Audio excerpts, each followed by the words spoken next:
What's going on, everybody? Could the Minnesota Vikings be going all in at this year's NFL trade deadline? That's what we're going to be talking about on today's show. My name is Patrick Siepman, and welcome in. But I want to get the pulse of the fan base before we dive into it. Do you guys want the Vikings to make a move at this year's NFL trade deadline? If you want them to make a move, hit that thumbs up icon. But if you disagree, and maybe you're thinking with the limited draft capital this team has, maybe you want them to just stay put and not make a big time move. But let me know your thoughts down below in the comment section. But if you guys do want the Vikes to make a massive move this year, hit that thumbs up icon. So we got to start off with the cap space situation. So right now, where the Vikings stand, they have $14.2 million left in cap space this year. That ranks 14th in the NFL. And also, you look at the draft capital. Right now, they only have a first, 2 fifths, and a conditional 7th from the Jaguars. So they actually do have 4 picks in next year's draft. They still have all of them for 2026. So they do have draft capital to spend, but you also got to consider the cap space. And I do want to make this point before we start off. You have a special season on your hands. Like, let's just call a spade a spade. The Vikings, I know it sounds crazy. They could win the Super Bowl this year. Don't take that for granted. Don't just look past that, and don't waste it at this year's NFL trade deadline. And, I think people, we all think about the Vikings Super Bowl window, and maybe we think it's a lot bigger than it actually is. You don't want to waste a year where you just went through the hardest part of your schedule. You go undefeated. You haven't trailed since about the midway through the first quarter against the Giants. Go take advantage. And Kwesi, I want you to live by this mindset. F them picks. There is no player you're going to draft next year in the first round that will be as impactful as you trading for a blue chipper like Jeffery Simmons, who was my first trade target for the Minnesota Vikings. So Jeffery Simmons comes in, 27 years old, elite defensive tackle for the Tennessee Titans. And, in my opinion, he is my number 1 trade target right now. He's at a premium position. And, I like what Harrison Phillips has done. I like what Jonathan Bullard has done this year. But you don't have a true blue chipper at that position. Now, I will say this. The Vikings would need to restructure some contracts if they want to make this work for this season. So I'm looking at maybe a guy like TJ Hawkinson, Justin Jefferson, Christian Darrisaw, guys who signed deals this offseason. Maybe they backload more of their money, lower their cap hit for the rest of the season, and you're able to take on the $21.6 million. But the best part about Simmons, and why I would give up a first-round pick for him, is he is on the books for the next 4 years. So you could have a core nucleus of Simmons, Van Ginkel, Grenard, Cashman, Pace. Metellus. Hopefully Cam Bynum gets extended. We are going to have an elite defense for the next 5 years if you go trade for this man. And this man has been a dog in the NFL over the last 4 years. He is that prototypical nose tackle that will force other teams to double team him. They'll open up pass rush lanes. They'll open up lanes for linebackers. And the sack numbers are fantastic. And he's actually been fairly healthy throughout his NFL career. Obviously only played 12 games last year, but look at the sack total: 8.5, 7.5, 5.5. He already has a sack this season in 3 games.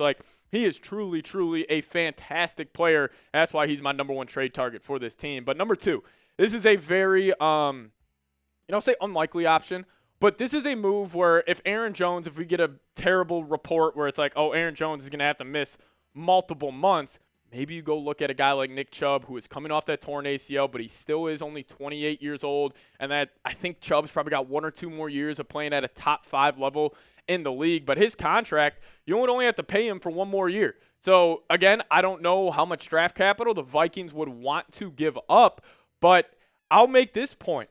I do think this is extremely unlikely. I don't think the Browns would want to move off him.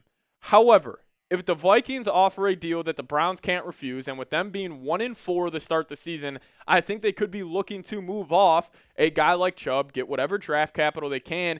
And you remember that impact that Christian McCaffrey had on the San Francisco 49ers last season. I think Chubb could have that same impact on the Vikings. Now, this is also only if Aaron Jones is going to have to miss significant time. But could you imagine Chubb, Hawk, Addison, Jefferson, the 2 great tackles? You would be kind of creating a new version of the San Francisco 49ers, plus that stellar defense, plus that stellar coaching staff. This would be a Super Bowl level move. But let's kick it to another defensive lineman. I'm going to go with Quinnen Williams here. Now, again, these are bold takes. These are bold predictions and bold trade targets. And I'm not saying the Jets would want to move Quinnen, but this guy, similar to Jeffery Simmons, I'd go all in on him. And I'll make this point. What if the Jets implode? They just fired Saleh. What if Rodgers goes down for a couple months and this season is just a throwaway for the Jets, and they're saying, man, we already put ourselves behind the 8 ball with the whole Rodgers shenanigans. Maybe we want to go get whatever draft capital we can, and if the Vikings are offering a first-round pick and maybe a future second and a third, I could see New York, being open to the idea. But, Quinnen, he's awesome. We saw it last week. He dominated that football game. He was a big reason why the Vikings weren't able to run the football in the second half, but he has been healthy, playing in 16 games in 21, 16 and 22, 17 games last year. Really the same, mold of a Jeffery Simmons and a Dexter Lawrence, who I know Vikings fans want. And his contract, I love it. Again, you would have to restructure some deals to make that $20 million cap hit work for this season, but 21 and 25, $26 million in 2026. Yes, that $30 million cap hit in 27 is huge, but I would be okay with the Vikings having Jefferson, Darisaw, Quinnen Williams as kind of their big 3 cap hits for that year in 27. I wouldn't hate it. So, again, this is the unlikely choice. He would still be up there for me. But, man, Jeffery Simmons would be still my number 1 choice, and I think it's the most likely one that could be on the trade block. But let's kick it to a running back, again, who is a more likely player that could be dealt, and that's going to be Dameon Pierce. Now, he is only 24 years old, and with the Texans signing Joe Mixon, Cam Akers this offseason, he's really been flushed out of the rotation there in Houston. And, he's coming off 2 really bad years. So the Vikings could view this as a buy low. You want to be able to sell high, but you buy low on a running back who's got a lot of potential. And, 2023, he struggled. But in the 2022 season, he was fantastic, man. He was running for over 4 yards per carry. He was that true workhorse in Houston. But this year, he's only got 3 carries, so I could see the Houston Texans, potentially taking him for a 7th-round pick. But, let's just say let's just say he misses week 7 versus the Lions, and he's back week 8 on a short week versus the Rams. Ty Chandler is the best internal option for this football team. And I was saying on the show recently that I don't think Ty can be a true RB1.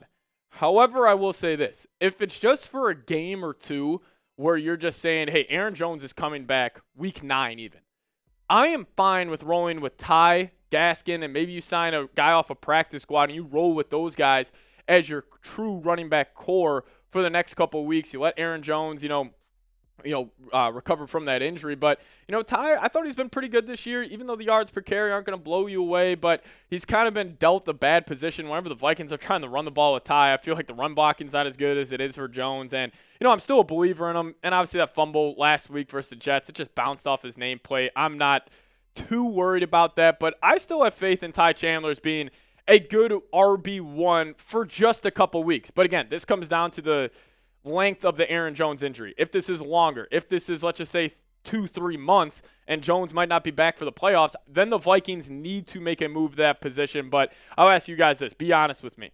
Do you trust Ty Chandler as an RB1? Give me a Y for yes or an N for no down below in the comment section. I'm going to make this a pinned comment on today's show because I'm really curious to see what you guys have to say. But let me know. Y for yes, N for no if you trust Ty Chandler to be RB1 for the Minnesota Vikings. Now we'll dive into actually 2 more trade targets. We have a fun one for you guys here in a sec. But first off, I want to tell you guys about today's presenting sponsor, and that is Game Time. And if you guys download the Game Time app and use promo code CHATSPORTS, you guys will get hooked up with $20 off your first purchase. Terms apply again, but download the Game Time app, use promo code CHATSPORTS for $20 off your first purchase. And with the Detroit Lions coming to town week 7 versus the Minnesota Vikings, tickets are expensive, and if you guys want to make them more manageable, Game Time is a great way to do so. Just plug in that promo code on your first purchase, CHATSPORTS, and you guys will get $20 off. And they also have a new feature called Game Time Picks. I actually just got tickets to go see the Chicago Blackhawks and Dallas Stars play in a couple of weeks in Dallas. So I used the Game Time app, used promo code ChatSports, was able to get $20 off. And my favorite view is the views from your seat feature. It gets you a panoramic view from your seat in the app before you even buy. So take the guesswork out of buying tickets with Game Time. Download the Game Time app, create an account, use code ChatSports for $20 off your first purchase. Terms apply. Again, create an account and redeem code CHATSPORTS for $20 off. Download Game Time today. What time is it? It's game time. All right, last trade target, or actually we have an honorable mention here in a second, but second to last trade target, I'm going to go Jaycee Horn here. So Jaycee Horn, 24 years old, with the Carolina Panthers, has really had a good season for them so far. Young and up-and-coming corner. And my argument on trading for Jaycee Horn would be that Gilmore, Murphy, and Shaq Griffin are all on one-year deals. So I expect, even if they don't trade for a guy, I expect the Vikings to be aggressive in that cornerback market next offseason. But why not get it out of the way now? And this is a guy who's been good for the Carolina Panthers. PFF grades him out as a 65.6 overall grade. Good in the run defense, good tackler, has some TFLs on the year. They can also blitz him off the edge. As we know, Brian Flores, he loves versatility. Jaycee Horn is that. And then in coverage, he's been pretty solid as well, 65.5 grade. But how do the coverage stats look? He's been targeted 23 times this season, but he's only allowed 12 receptions that have only gone for 147 yards. And he's only, one touchdown allowed. And he's also got 1 pick, 3 pass breakups. He has been awesome. And, where he would fit in this year, I'm not too sure. I don't know if he would play over Shaq Griffin because Shaq Griffin's had an awesome start to this season, but I think this would just give the Vikings depth moving forward. And, Carolina with their slow start and their limited draft capital still hurting from that Chicago Bears trade, maybe they try to get another first-round pick. Also, key point here, the Panthers, they're probably going to try to draft a quarterback next season. So if the Vikings, they want to throw him more draft capital to help them trade up, I could see that being the situation as well. But I like all 5 of those guys. And I do have an honorable mention for you. This would be a lower tier option. You wouldn't be giving up a first for this guy. You'd probably be giving up a third, maybe a later day 3 pick. But I got Sebastian Joseph Day. He's had a really good start to the season, 12 tackles, 2 sacks, 3 TFLs. He would just be another guy that add more depth to that defensive line, which I do think the Vikings could need. But if I had to pick any position to trade for at this year's NFL trade deadline, it would be defensive tackle. No doubt about it. Like, if you could get a blue chipper there, I mean, it would take this defense from, in my opinion, being the best in the National Football League to being one of the best over the last century. Like, I would put them up there with the 2000 Ravens. They would be up there with the 2019 Patriots. Like, they have so much talent and a great defensive coordinator. If you go get a blue chipper at the D-line, we are talking, we're talking Super Bowl here on the channel. But, overall, I do think Kwesi makes a big-time move. We saw him be aggressive a couple trade deadlines ago, going out and getting TJ Hawkinson, where we didn't really hear any reports about that being possible. So I don't know if it's a Jeffery Simmons. I don't know if it's a Jaycee Horn, but I do expect Kwesi to get active in the trade market. But you guys let me know. Name a player you want the Vikings to trade for down below in the comment section. If I had to pick one, I'm going Jeffery Simmons, but you guys let me know your thoughts down below. And if you guys want to give me a follow on Twitter, there it is, @PatSieps. And we'll see you guys next time. As always, SKOL Vikes.